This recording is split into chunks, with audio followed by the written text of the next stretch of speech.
Hello friends, and welcome to another pleated skirt tutorial. So as you may know, I released a skirt pattern bundle, and if you don't know about that, then you're going to want to watch this video on my first channel detailing all about it. And if you are wanting to sew up the Kaylie view of the skirt, you're going to want to watch this video. This video tutorial is going to be the step-by-step process for the Knife and the Clueless skirt.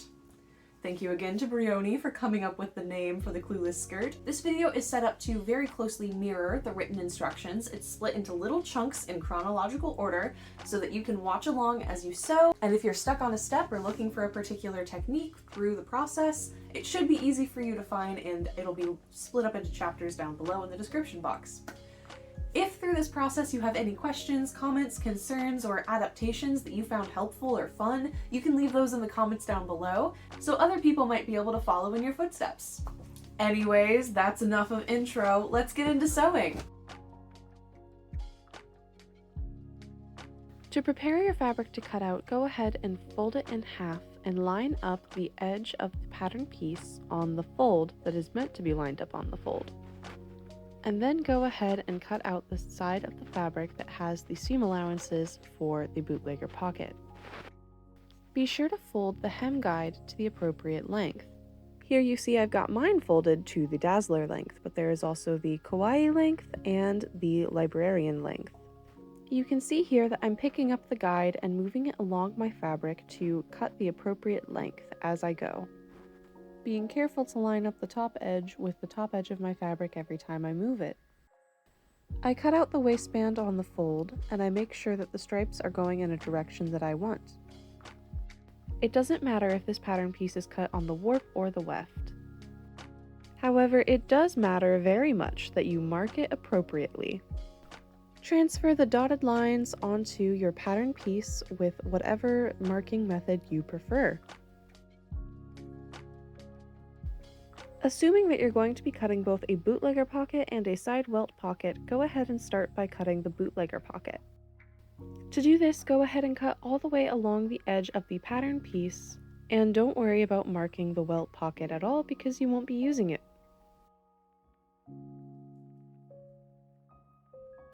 However, do remember to mark the little rectangle shape at the top edge.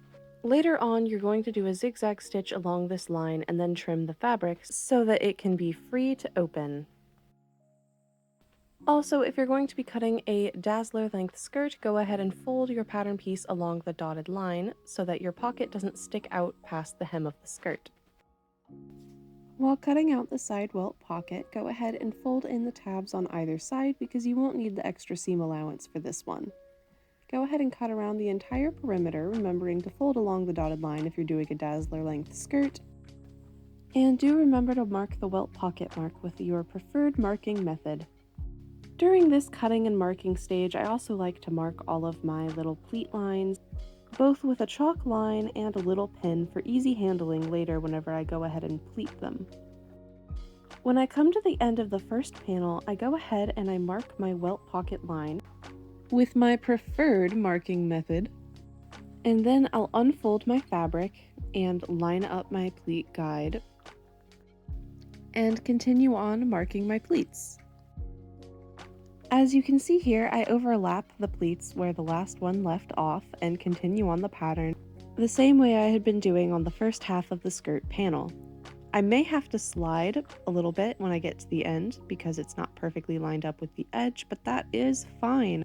It's way easier to make sure that I've got my pattern in order and then slide my guide around a little bit than to perfectly line up the pattern piece and have to do a little bit of guesswork or, God forbid, math. In order to make the side welt pocket, take pattern piece number 3 and fold the seam allowance tabs under. You won't need those for this pocket.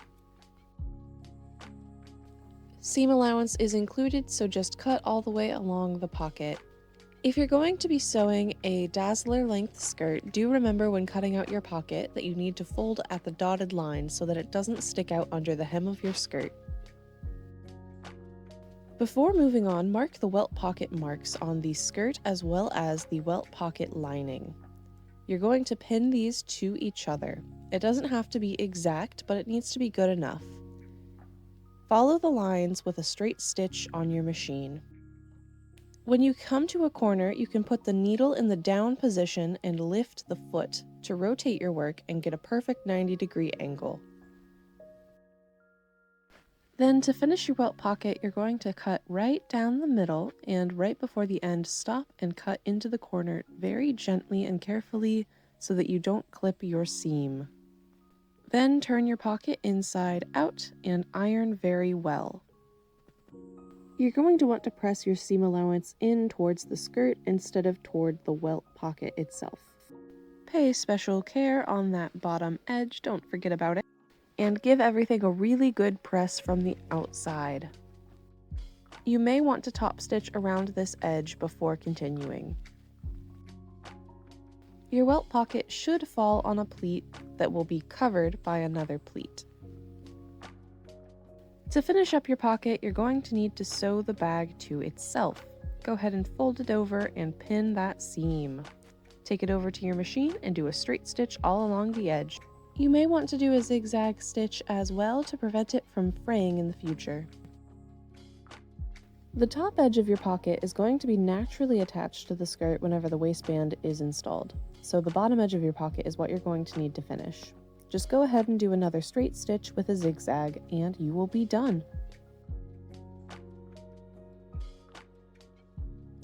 The knife skirt is done with knife pleats, which are probably the simplest pleats to do.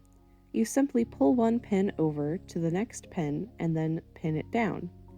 Super easy, barely an inconvenience.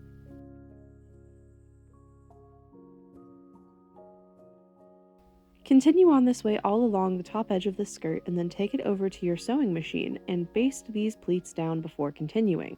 Be very careful with your pleats as you baste and make sure that they aren't mobile or being stretched out by the feed dogs. It may help to sew over your pins as much as I dislike doing that. The Clueless skirt has box pleats, and in order to get those pleats, you're going to want to follow your pleat guide. Put a pin in the midpoint and the fold to midpoint lines. And then working from the wrong side of the fabric, go ahead and make those folds and pin them into place. Continue this way all the way along the skirt. Once you've got your skirt fully pinned and pleated, you're going to take it over to your sewing machine and do a basting stitch to hold all those pleats together. As you're basting, make sure that your pleats aren't coming undone or unfolded or stretching out while you baste. On the side seam of your skirt, figure out exactly how long the seam should be by laying your zipper down and marking with a pen where your zipper ends. You're going to sew up the side seam to that point and no further.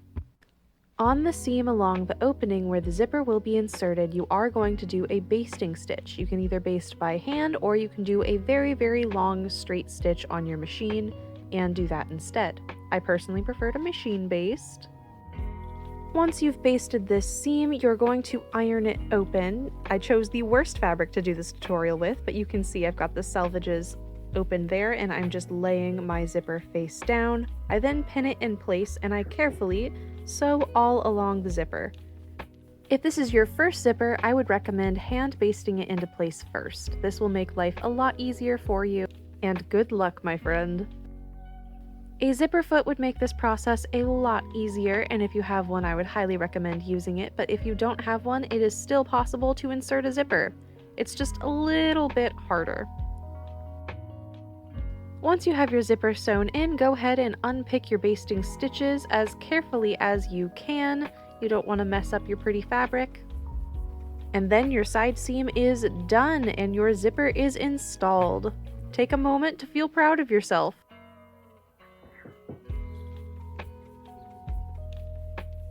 Before getting started, trim the top of your bootlegger pocket and finish that opening with a zigzag stitch or an overlocking stitch. Then go ahead and pin it into place, lining up the seam allowances. These extra seam allowances here are over top of the opening, and they can either be folded under and stitched down to protect the raw seam allowances, or they can be used to create a French seam. I'm going to be doing it the easy way first, and then I'll show you the French seam. The easiest way is to simply stitch it down at the full seam allowance. As you can see, that's 1 1/4 inches. so that the opening of the pocket lines up perfectly with the side seam of the skirt, which we are going to sew next. Pull the pocket bag out of the way and pin it down. Be sure that your seams are lined up perfectly so that it doesn't wrinkle funky once it's all sewn together.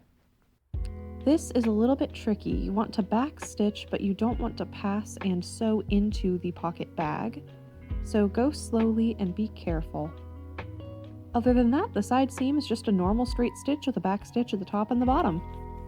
You can see here at the top the thread just barely kisses where the next line of stitching starts.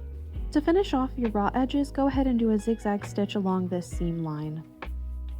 Then turn your skirt right side out and iron this edge as neatly as you can. You may want to top stitch along this edge as well to really hold it in place, but I decided to just iron it. Now the harder and more professional way of doing this seam is to do a French seam on the pocket opening.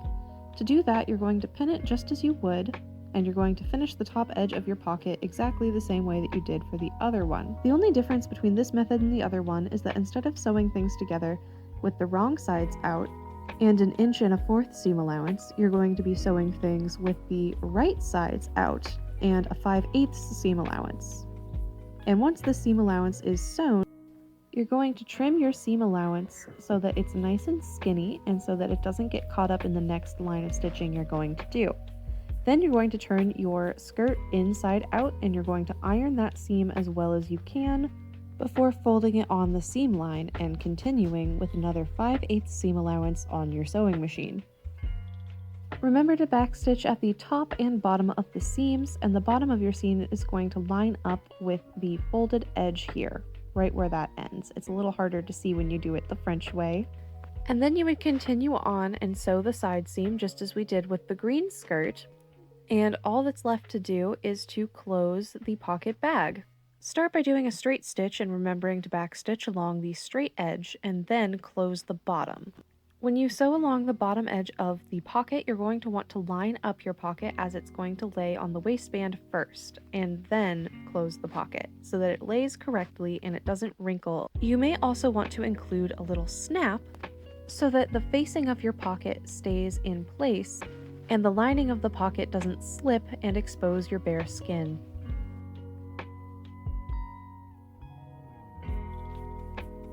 Take your waistband pattern piece and fold it in half.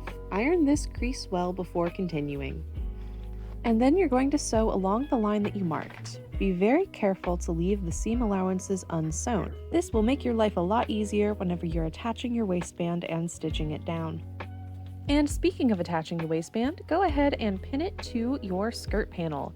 Be sure to keep the seam allowance folded under as you pin. You'll want one side of your waistband to be completely flush with the edge of the skirt panel, and the other side should have an overhang of about 1 inch. This is so that you can attach either your button or your hook and eye loops later. No matter what finishing method you want to do for your waistband, you're going to start out by attaching it with a machine straight stitch. I would recommend doing this because it won't affect the final look of the garment at all and will be much quicker than a hand-done stitch. Once that first pass is done, you're going to want to pin your waistband under just like so. And if you're going to be doing the stitch in the ditch method, make sure that the folded and free edge has a lot of overhang so that it is in fact being caught by your stitches.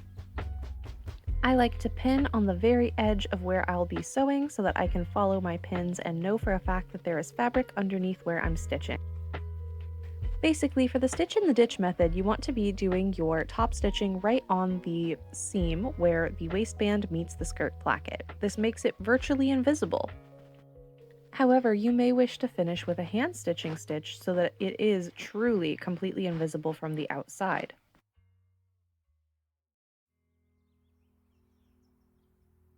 For a hand stitch finish on your waistband, you're going to start the exact same way you did for a stitch in the ditch waistband.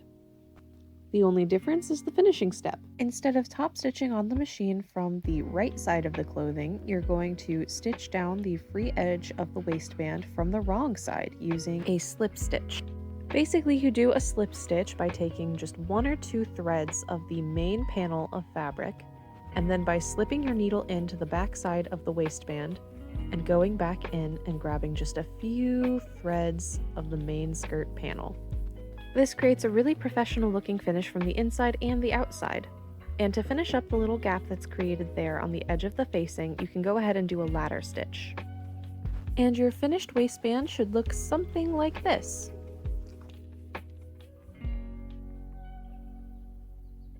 For your hook and eye closure, go ahead and lay the overhang of the waistband on top of it where it's going to lie and mark that line, and then install your hook closures with the loops of the hook facing the line but on the outside of it. This will prevent the hooks from digging into your skin because they're facing outwards, so if pressure is put on this section of the skirt, it's not gonna bump into you too much, and it'll keep them hidden. I like to do 3 securing stitches on each loop and then a buttonhole stitch all the way along the edging to securely hold it down. Also, this method looks pretty. Next, you're going to install your eye closure, and you're going to line that up with your hook and go ahead and stitch that in with the loop part, the big loop part of your eye facing the finished edge of your waistband overhang. I'm doing the same method of 3 stitches and then a buttonhole stitch all the way along the edge of it because I like how this finishes it, and I'm using a color of thread that matches the exterior of the waistband. It will show a little bit the little thread marks, but I am not too concerned about that. You could install your hook and eye before fully finishing the waistband to prevent any marks from showing on the outside of the waistband. And your finished hook and eye closure should look something like this. I would recommend either doing 2 of the small hook and eyes, or if you're lucky to have one of the large hook and eyes, you will only need 1. For a buttonhole closure, you're first going to need to find the button that you want to use. I went ahead and marked its width on my placket, and I am just going to cut a hole large enough for my button to slide through. Be sure to test this a few times by sliding your button through the hole. And then you're going to do a buttonhole stitch all along the edge of this buttonhole. You start by coming in from the back of the fabric, and then you go back in towards the back of the fabric, and you place your needle through the loop you just created with your first stitch. You get a nice rhythm going with this, and it makes your life pretty easy. I would recommend using a nice plush thread like an embroidery thread, or doubling or even quadrupling up your thread so that it covers more space. Once I have my buttonhole fully stitched, I like to use a little bit of fray check on it just to prevent any kind of issues in the future. Now, when you're sewing your button on, you don't want to do it close to the edge like this, because then you'll wind up with a gap and your facing will pull apart more than you want it to. So what you actually want to do is mark the farthest point in the buttonhole, so the far corner of the buttonhole, and then sew your button on there. Things are naturally going to shift in this direction anyway, and it will make your life easier.